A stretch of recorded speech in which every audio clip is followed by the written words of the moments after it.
সংবিধানের 2 নম্বর আর্টিকেলে বলা হয়েছে যে ভারতের বাইরে যেই দেশগুলো আছে সেই দেশগুলো আমাদের সাথে যুক্ত হতে পারবে যদি সেই দেশগুলো চায়। আর যদি সেই দেশগুলো চায় তবে আমাদের পার্লামেন্টে 50% ভোটে জিততে হবে এবং আমাদের রাষ্ট্রপতিকে সেই জিনিসটা জানিয়ে রাখতে হবে।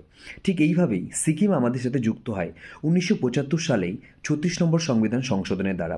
তো কেন সিকিম যুক্ত হয়? কারণ সিকিমের উপরে যে ছিল তিব্বত, সেই তিব্বতটা চীন দখল করে নেয় এবং চীন দখল করার ফলে সেটাকে 4 ভাগে ভাগ করে দেয়। তখন সিকিম ভয় পেয়ে যায় এবং তখন বলে যে ভারতের সাথে কাছে আসে, এসে বলে যে আমরা তোমাদের সাথে যুক্ত হতে চাই, তার আগে আমরা দেখব যে আমরা তোমাদের সাথে থাকতে পারবো কি পারবো না। তখন 1974 সালে 35 নম্বর সংবিধান সংশোধনের 35(2) এই সংবিধান সংশোধনের দ্বারা আমাদের সাথে যুক্ত হয় এবং দেখে তাদের ভালো লাগে। তখন তারা আমাদের সাথে পুরোপুরি যুক্ত হয়ে যায় 1975 সালে 36 নম্বর সংবিধান সংশোধনের দ্বারা। তো এবার তোমরা আমাকে বলো যে এই যে সিকিম কততম রাজ্য হিসেবে আমাদের সাথে যুক্ত হয়, কমেন্ট করে।